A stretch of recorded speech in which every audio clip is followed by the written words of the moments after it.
bats. There are almost 1,000 species. Nearly a quarter of all mammals are bats. They are crucial to the world's ecology, yet they are endangered.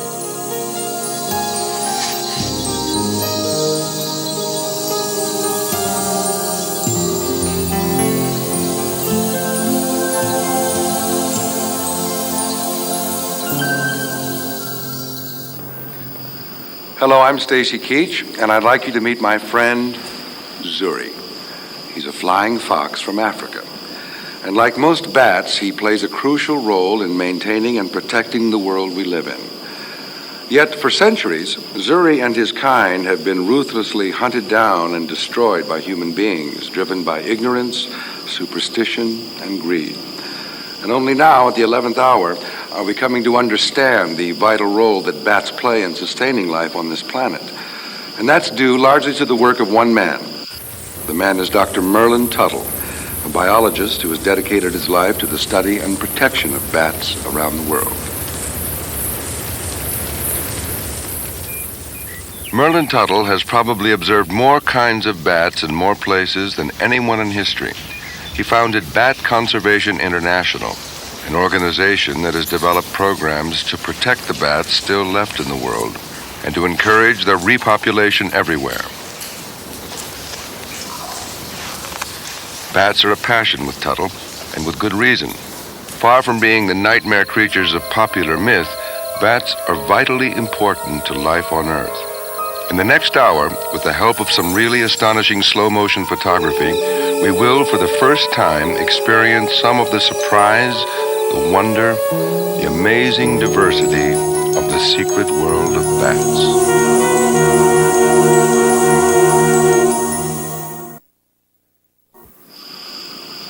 Let's face it, ever since the days of Count Dracula, bats have had bad press. So let's just set the record straight. Bats are not aggressive, they're not blind, they don't get tangled up in people's hair, and they're not all rabid. A few get sick, just like most mammals, but even a sick bat won't attack. And if you leave it alone, it won't harm you. Bats live almost everywhere. They are found on every continent except Antarctica. There are over 100 species in North America alone. Bracken Cave in Texas contains the single largest colony of bats in the world, between 20 and 40 million Mexican freetails. It's the densest concentration of warm-blooded animals on Earth. Bats are primarily active at night, so they need to find their way in the dark. They navigate by echolocation, sending out ultra-high frequency sound waves and reading the bounce back to locate prey or avoid obstacles. Echolocation is the reason behind the dazzling variety of facial designs characteristic of bats. Huge ears and distinctive nose leaves help them hunt prey and avoid accidents. Mexican free-tailed bats come to Bracken Cave during the summer to give birth and raise their young. Each square foot of cave wall is covered by up to 500 tiny, pink, hairless bat pups.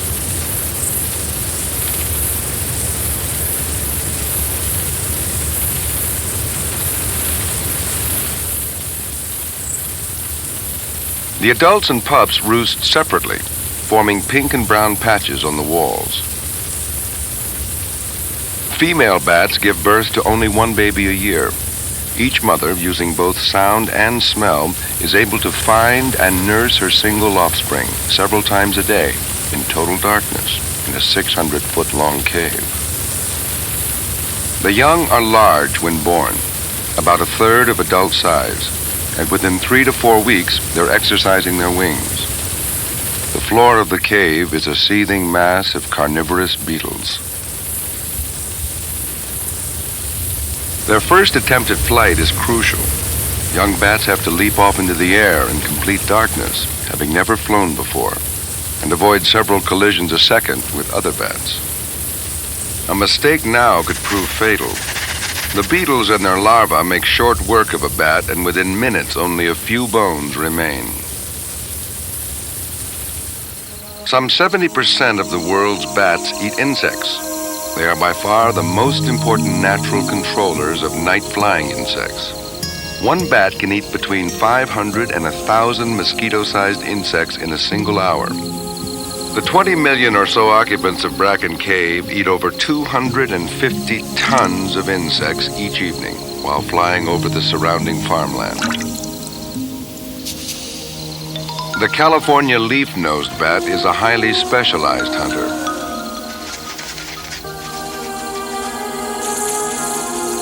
It can actually detect the footsteps of the cricket.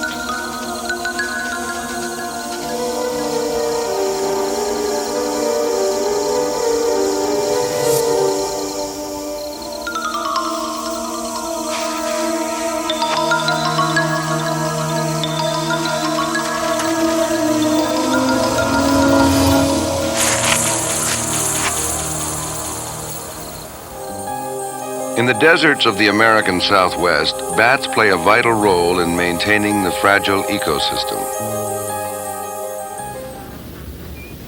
Many familiar desert plants are dependent on bats for their survival.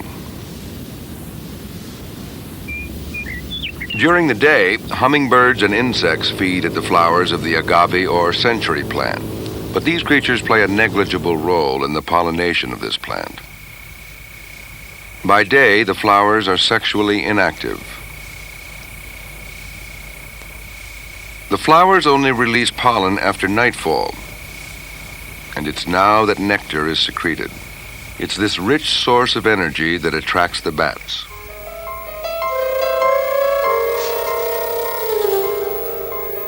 As each lesser long-nosed bat probes the flowers for food, showers of pollen cover its face and body. The bats unwittingly pollinate hundreds of flowers in a single evening. Many cactus plants also depend on bats for pollination.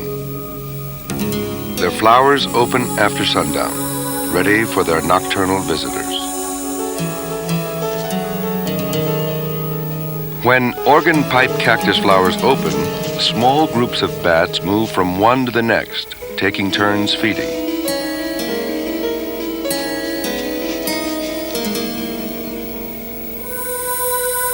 The familiar saguaro is also pollinated by bats. The saguaro blossoms don't open until midnight, so they don't compete with the other cacti. It's a remarkable example of the precision with which nature sometimes arranges things.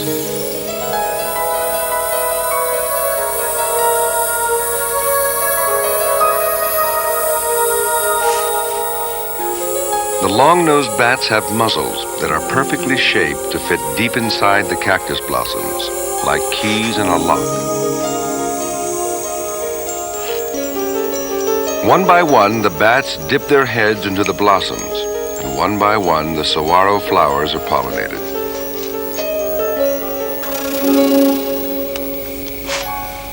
The bats return to their roost, their faces covered with pollen. What hasn't rubbed off in other flowers is eagerly licked off by the bats. Without the bats, many of the desert's most important plants could die out, threatening an entire ecosystem.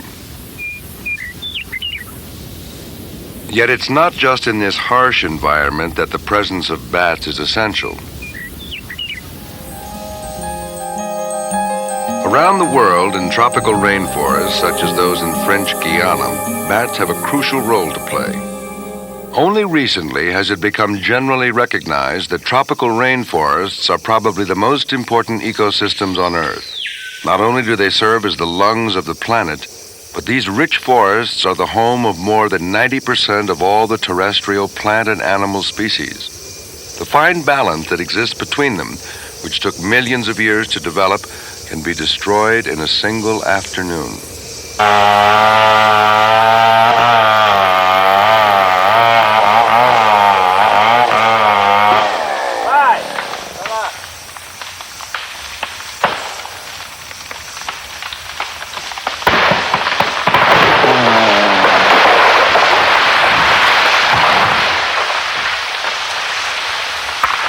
It's through the work of scientists like Dr. Scott Morey, a leading rainforest specialist, that we are only now discovering the immense importance of bats.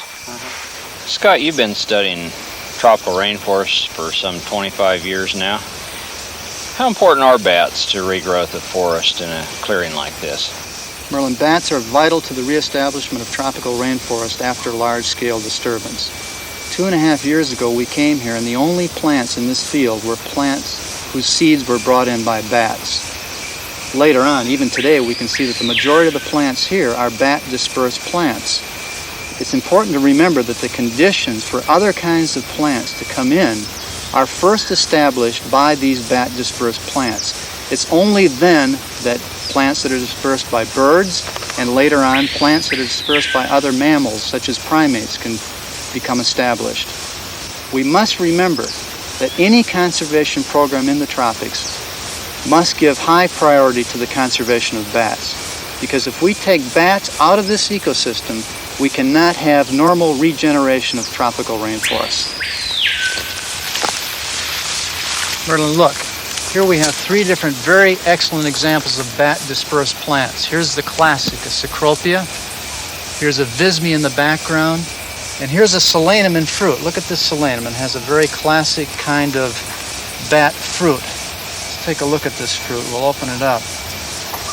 And you can see all of these very small seeds on the inside. The bats will come in here and they actually know which plants are going to have ripe fruit on any given night. They'll come in here, swallow the whole fruit, carry that fruit away, and digest it and pass these seeds out within 20 minutes. Right. I think this is one of the most important things that we have to remember, is that bats pass the seeds out relatively rapidly. And in flight. And this is one of the reasons that they're so important in getting those seeds into large-scale disturbance areas.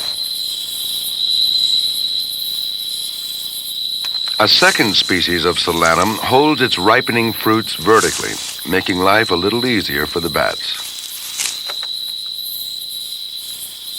The fruit of the Cecropia hang down in bunches. The bats come to feed on the seed-packed fleshy fingers. Birds also feed on these fruits, but it's primarily bats that carry the seeds into clearings. Many plants seem to have evolved their seed-laden fruits specifically with bats in mind. The piper has fruits that grow vertically along its stems while the leaves hang down, enabling the bats to feed in flight.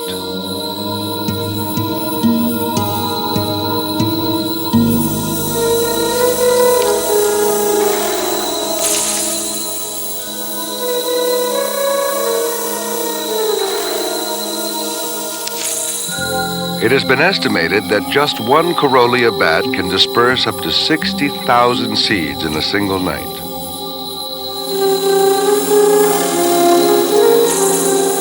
A female Corollia bat has to continue feeding despite the fact that she's nursing her single offspring. The youngster, only a few days old, clings onto its mother, using its feet and thumbs even in flight. Feeding continues as normal, even though she's flying with a payload of almost half her own body weight.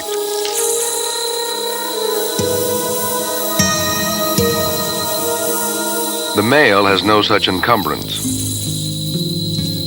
She eats the piper like corn on the cob and then discards the tough stalk. Within minutes, the undigested seeds pass through her body and are scattered as she flies over the open patches of land. Within 2 or 3 years of being felled, the scars on the face of the forest are already beginning to disappear, the start of a healing process begun by fruit-eating bats. Yet despite their vital role, bats continue to be exterminated throughout the world. Far out in the Pacific, bats face a precarious future.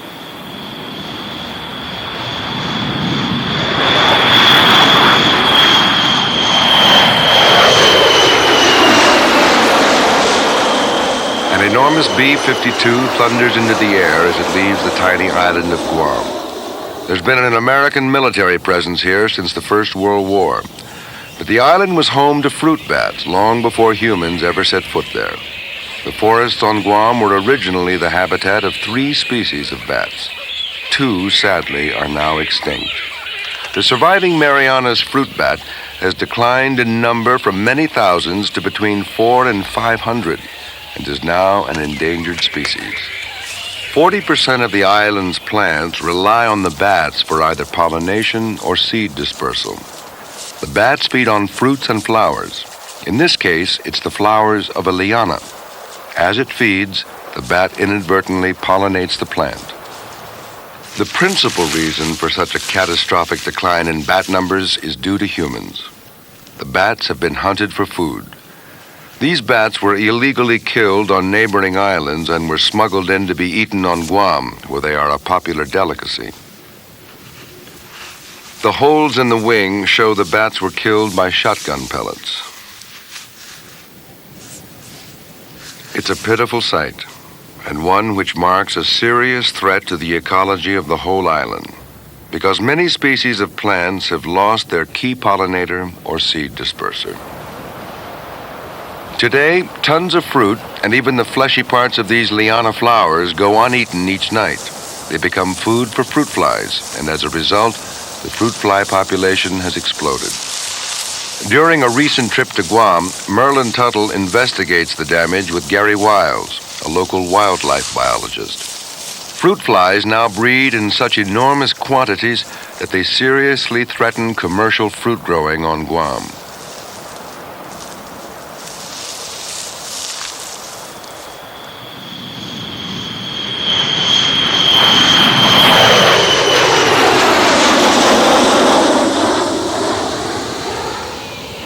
The remaining colony of bats now lives within the safety of the airbase, right at the end of the runway, where they are carefully protected.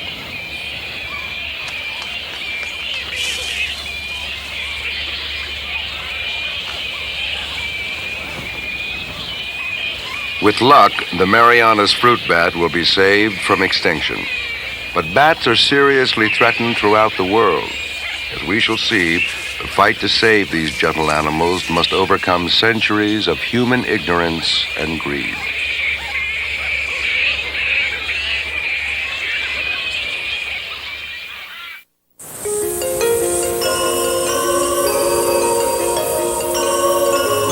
In Southeast Asia, as dusk falls over the Buddhist monastery of Khao Chang Pran in Thailand, an amazing spectacle sweeps through the air. Millions of bats stream out of their daytime roost and spread over the surrounding forests and farmland. This was, until recently, quite a common sight throughout the region. But human disturbance of the caves in which the bats roost has caused a massive decline in bat numbers. It's a familiar story throughout the world, and one born largely out of ignorance.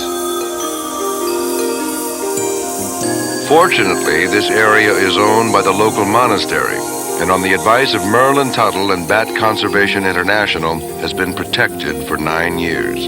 In that time, the number of bats has steadily increased. There are now over 6 million of them, under the watchful eye of a warden. Without this last-minute intervention, the colony would have been lost. Most of the half-dozen species that roost in the cave are insect eaters, devouring more than 35 million pounds of insects each year. They are essential to maintaining the balance of nature. The others are fruit eaters, and a key factor in the commercial fruit trade of Southeast Asia. Throughout the world's tropical markets, about 70% of the commercial fruits come from plants that in the wild rely on bats for pollination or seed dispersal. The markets are full of them. They include guavas, peaches, avocados, bananas, mangoes, and plantain.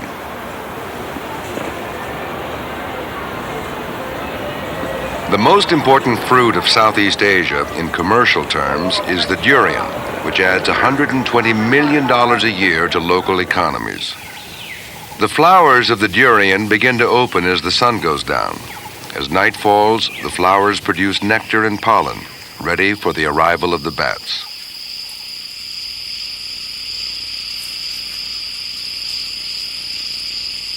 The dawn bat is a key pollinator of the durian. As it feeds on the flower's nectar, the bat is in fact ensuring that the plant will bear fruit this season. The loss of the bats poses serious problems for the future of this important fruit-growing industry.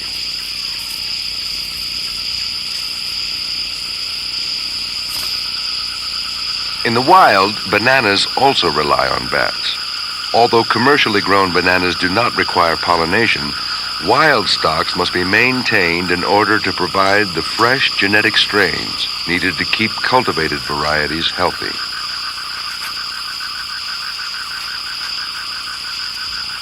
The bat's face shows just how effective it is at spreading the banana's pollen. By daybreak, the bats are already pouring back into the safety of their cave. But sadly, not as many bats will return as originally left. Although the bats are protected within the cave, poachers have spread their nets in the surrounding countryside. Once the bat's feet and wings become entangled within the net, there's little chance of it escaping. Throughout Southeast Asia, many thousands of bats are caught like this each night.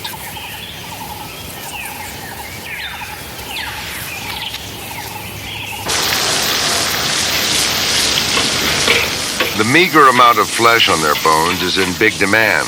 It's even considered by some to be an aphrodisiac. Many species of bats are faced with extinction because of such indiscriminate hunting. For some species, it's already too late. They simply no longer exist.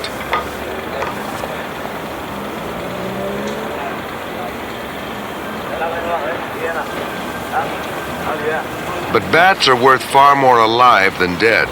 Among their many valuable contributions, they produce excellent fertilizer.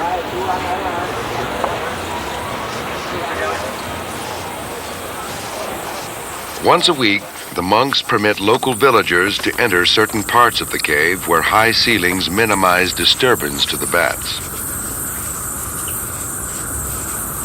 Under the watchful eyes of the Buddhas, they venture deep into the cave system. These people are not here to collect the bats, but rather their droppings that fall to the floor of the cave in a constant shower. Though the collection of bat guano is no longer economically practical in industrialized countries, it continues to be a key resource in developing economies.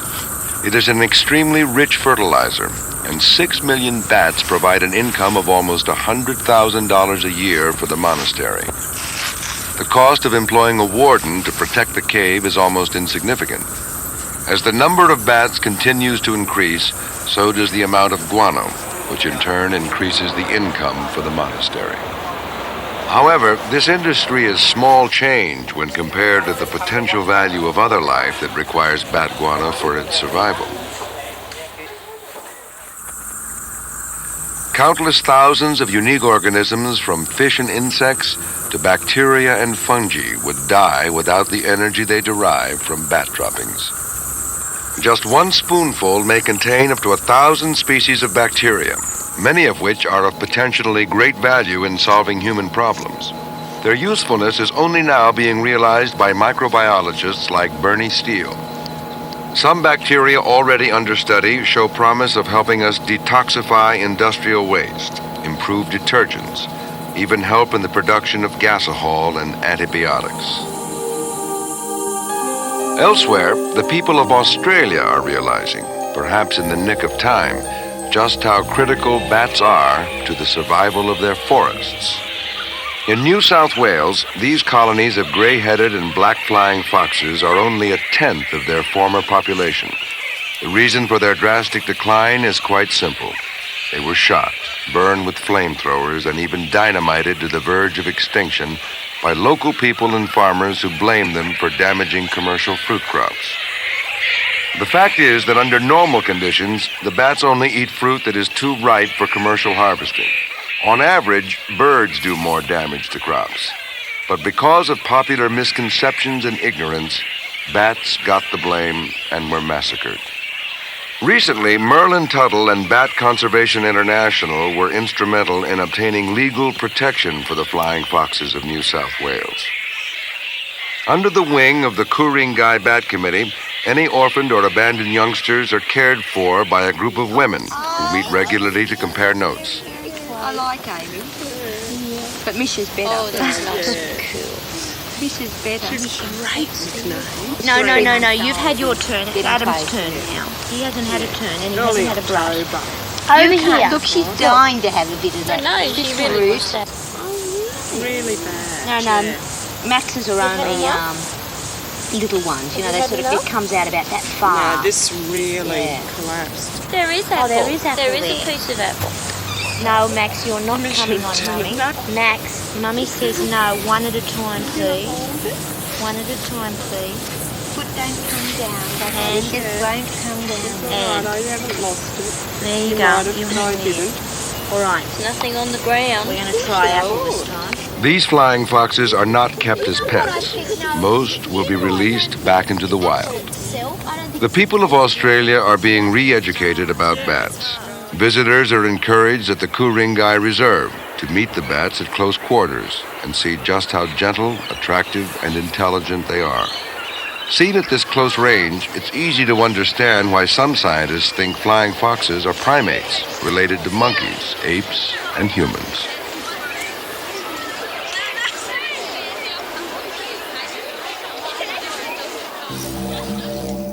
Large numbers of people now gather to watch the bats leave their treetop roosts at dusk and head off to feed. In doing so, the bats often pass over some familiar landmarks.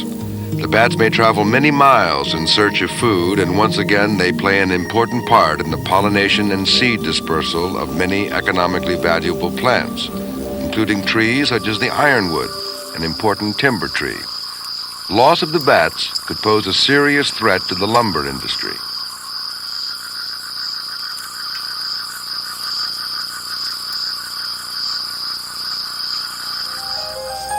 But worldwide, it's not just economics that justifies the importance of bats. In East Africa, the baobab tree is a familiar part of the landscape. The tree is home to a large number of birds, mammals, and other animals. So many, in fact, that it's known as the tree of life. The baobab relies on bats for the pollination of its flowers. The flowers open after sunset and await their nocturnal visitors. Nectar is produced at the base of the large white petals as a tasty incentive for the bats to visit the flower.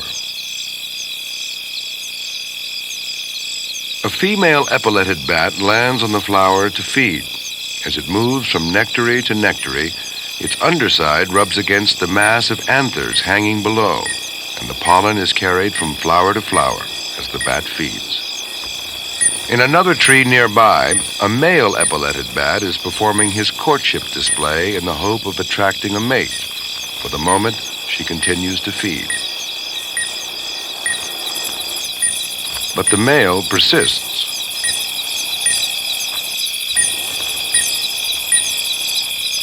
Eventually, the female approaches, an indication of her acceptance of the male as a mate, and they fly off together.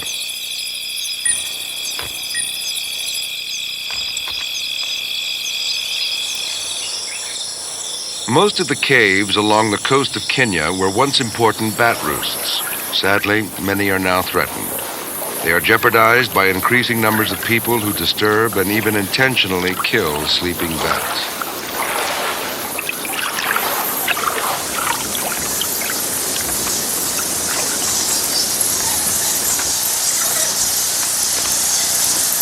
Dr. Tuttle keeps his visits to these important roosts to a minimum in order to reduce disturbance to the bats. The bats are, of course, completely harmless and are persecuted only out of ignorance.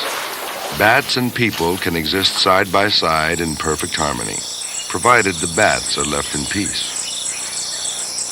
One little known but very positive effect of the bats' presence is that they disperse the seeds of a local tree. The leaves of the neem tree are well known along the Kenya coast as an insect repellent. A few branches placed around exposed food keeps the flies away and the tourists happy. One place where the future of bats is looking up is Austin, Texas. Crevices beneath the Congress Avenue Bridge are the daytime roost of about 1 million Mexican free-tailed bats.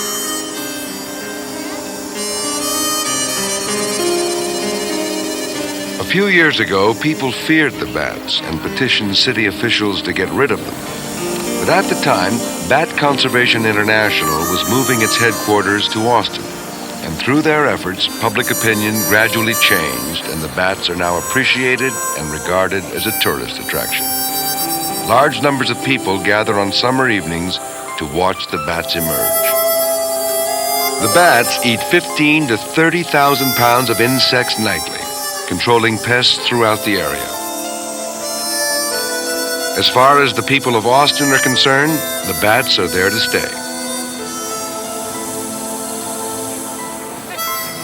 To most people, a bat is a bat, despite the fact that there are almost 1,000 species worldwide.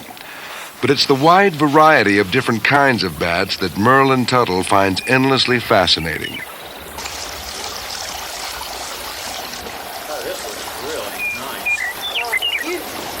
Accompanied by Bert Granches, he finds the deserts of West Texas a rich hunting ground. That's what we've been looking for. We haven't seen water for a long ways. The net'll stretch. Think we can get it all the way? Yeah, I think it's going to be just perfect fit.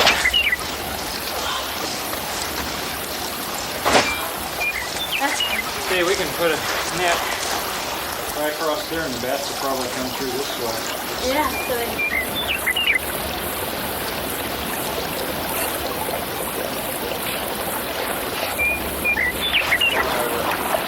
A fine mist net strung low over the water is the easiest way to get a close look at them. Okay.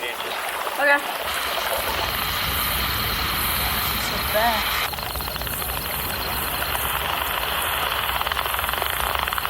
Each species of bat makes its own unique ultrasonic sounds, too high for us to hear. With electronic help, it's possible to identify the species of bats without ever seeing them.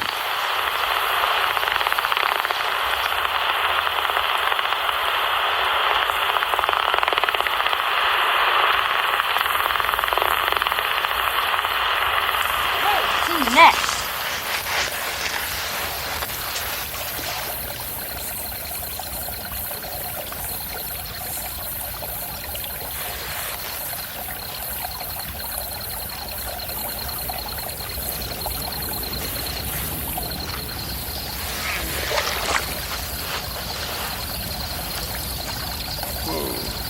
Oh, looks like we got a freetail here. Why do they call them free-tails? Well, they call them freetails because, unlike most bats, they have a little bare tail like a mouse. See the membrane here? Most bats have a membrane that comes all the way to the end of the tail. Note that Dr. Tuttle is handling the bats with a glove. Like any wild animal, a frightened bat may bite in self-defense.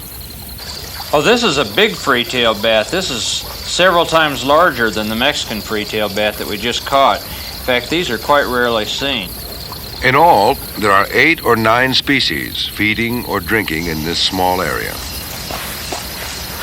Hey, Bert, we got a ghost-faced bat here. See, here he has these really strange eyes that appear to be right back in his ears. And that's part of a very sophisticated navigation system that this bat has. There's no other bat in the United States that looks quite like him. Nature has, over millions of years of evolution, produced a sonar system far more accurate than any yet developed by science. As we shall see, even the very sophisticated navigation system of the Tornado bomber is crude when compared to the capabilities of bats. Bats are famous for their ability to find their way in the dark. And nowhere has this been more dramatically demonstrated than in the forests of Central and South America. There, in the warm, humid tropical nights, there lives a bat whose echolocation is so well developed that it can detect an object as fine as a human hair, protruding a mere millimeter above the water's surface. It feeds on fish and can detect the slightest ripple.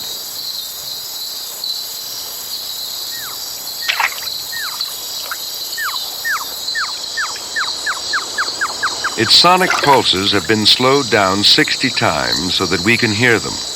Once a fish has been detected, the fish-eating bat hones in and, dragging its flattened, razor-sharp claws through the water, scoops up its prey.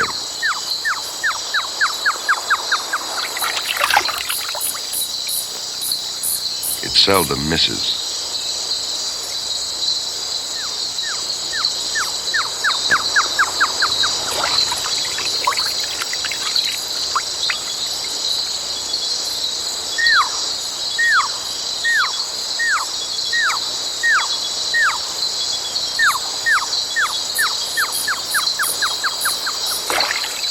Other species of carnivorous bats live in the same area. The rarely seen Crotopterus has a wingspan of over 2 feet. It's an efficient predator that catches a wide variety of small animals.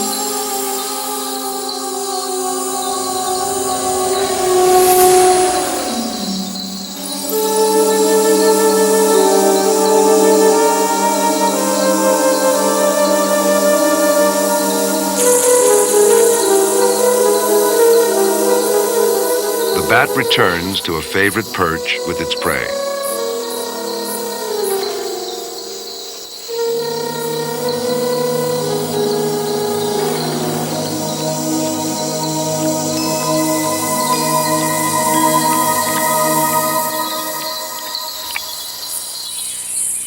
The rainforests of Central America are home to over 100 kinds of bats.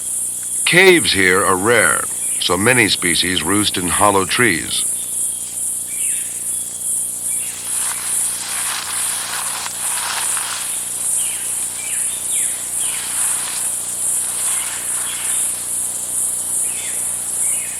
Dr. Tuttle carefully checks the interior for poisonous snakes before venturing inside.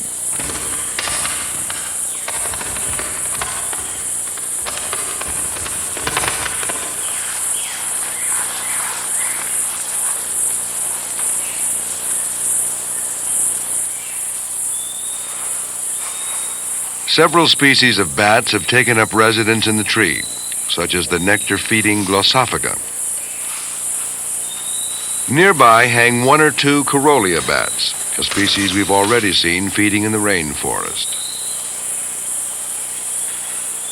And in one corner, a vampire bat, a shy species that has been responsible for much of the general public's misconceptions about bats.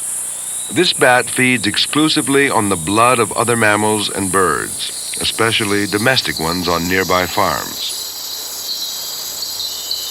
A chicken settles down to roost in a low tree. The bat silently lands nearby and stealthily creeps along the branch.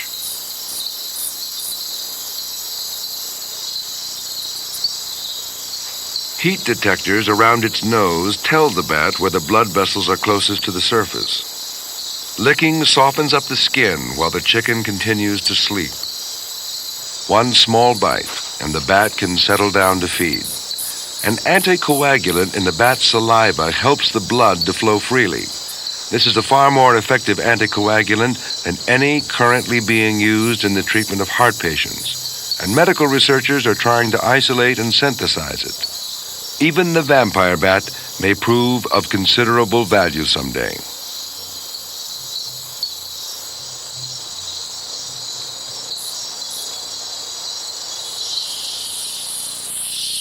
Vampire bats are one of a kind, a rare exception that's tainted public opinion about bats in general. There are, however, a large number of bats that can only be described as endearing.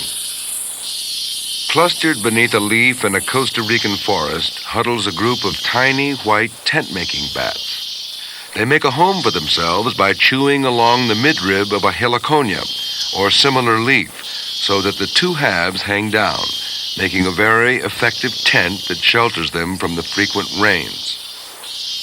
These thumb-sized fruit-eating bats will use a tent for several weeks before making a new one elsewhere. The adults are pure white, with yellow nose and ears. The young are gray, and this one is being pestered by a mosquito. Once one starts to struggle, the whole group is disturbed and begins to shuffle around, trying to avoid the offending insect. Bats that live in tropical regions are active year-round, but those that live in temperate zones have to hibernate throughout the winter. In Hubbard's Cave in Tennessee, bats return each autumn to spend up to 6 months in a state of dormancy. Here, the overwintering bats are protected from human disturbance by an enormous 120-ton grill that was erected as a cooperative venture by Bat Conservation International, the Nature Conservancy, concerned cave explorers, and even the Tennessee National Guard. The bats come and go through the grill.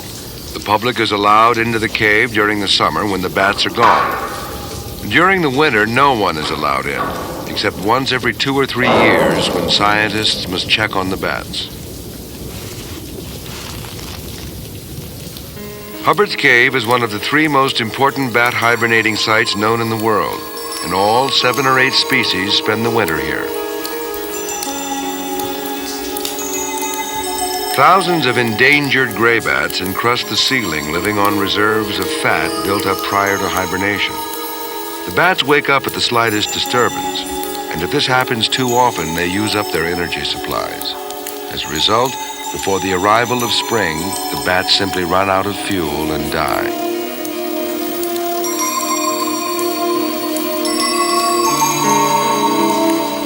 Dr. Tuttle and his colleague Bob Curry from the U.S. Fish and Wildlife Service enter the cave only briefly. The cave provides a range of temperatures from above 50 degrees to below freezing, making it suitable for an unusually wide variety of species.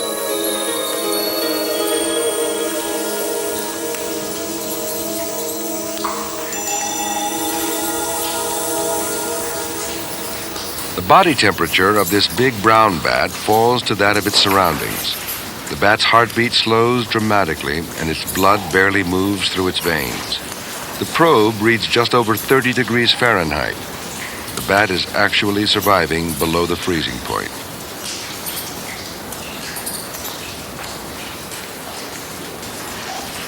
Nearby rests one of North America's rarest bats. The eastern big-eared bat gets its name for obvious reasons. Throughout the cave, bats are sleeping on the walls and ceiling. A little brown bat, its fur covered in condensation, clings to the wall. It spent every winter of its life in this cave. This species has been known to live for up to 32 years. The bats are now left in peace to hibernate until the warmer weather of spring heralds their return to the outside world. Without doubt, the biggest threat to bats throughout the world comes from humans. Cave-dwelling bats are especially vulnerable whether they're hibernating in a winter shelter like Hubbard's Cave or raising young in summer nurseries like Bracken Cave. Bat populations are declining alarmingly worldwide, sometimes as a result of unintentional disturbance of caves, sometimes as the result of unfounded fear and deliberate killing. Entire colonies of millions of bats have been destroyed needlessly.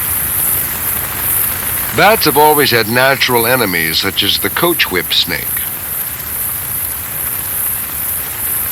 The bats start to get active before dusk and circle at the cave entrance.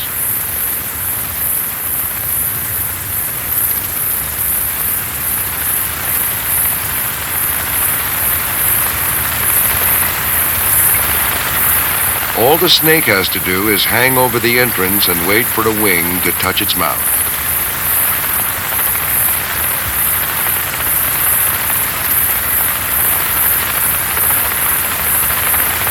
The snake may eat 3 or 4 bats in an evening, an insignificant toll on the millions of bats passing by.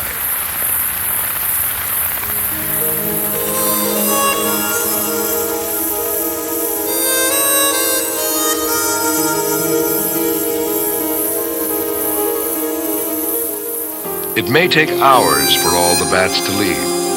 A constant stream pours out of the cave and disappears over the surrounding countryside. Remember, they will eat over 250 tons of insects before morning. Those that are the first to leave do so while it's still light, and so face other natural hazards.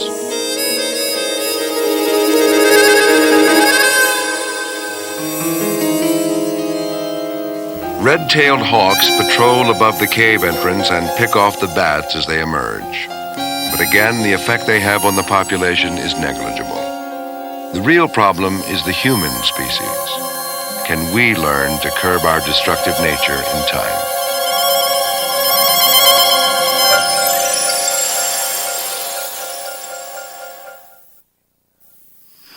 Only in the past few years have we come to understand that our own survival on this earth is dependent upon the fragile ecosystems in which we live.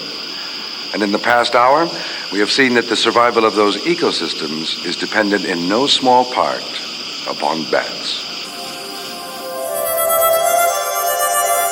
Not so long ago, bats filled the night skies almost everywhere on Earth. But just in the past few decades, we've lost huge numbers and several species. And yet it's not too late.